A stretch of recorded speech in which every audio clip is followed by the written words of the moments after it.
যিনি ইহ জীবনে স্বীয় দুখের ক্ষয় জ্ঞাত হইয়াছে,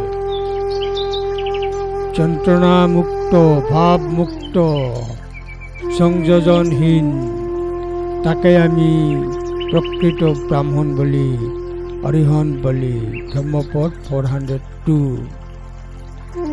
এই পৃথিবীতে দুঃখ কষ্টের পরিসমাপ্তি সম্পর্কে তিনি সচেতন হয়েছেন। সে দুঃখের বোঝা থেকে মুক্ত, যে বন্ধন তাকে বেঁধে রেখেছিল তা থেকে সে মুক্তি পেয়েছে। এমন ব্যক্তিকে আমি প্রকৃত ব্রাহ্মণ, প্রকৃত অরিহন্ত বলি। তিনি এই জগতের সমস্ত দুঃখ কষ্টের অবসান উপলব্ধি করেছেন, ভার ঝরিয়েছেন, বন্ধন মুক্ত হয়েছেন। আমি তাকে ব্রাহ্মণ বলি, অরিহন্ত বলি। সত্য হলো জন্মসূত্রে কেউ ব্রাহ্মণ হতে পারে না।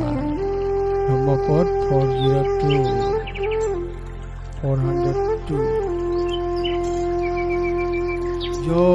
দুঃখচ্ছ প্রজানাতি ঈঢেব ভয়মর্তন পন্ন ভারং বিচ্ছংযুক্তং তমহং ব্রাহ্মণ। দুঃখচ্ছ প্রজানাতি ঈঢেব ভয়মর্তন পন্ন ভারং বিসংযুক্তং তমহং ব্রহ্মী ব্রাহ্মণ। ধর্মপদ 402।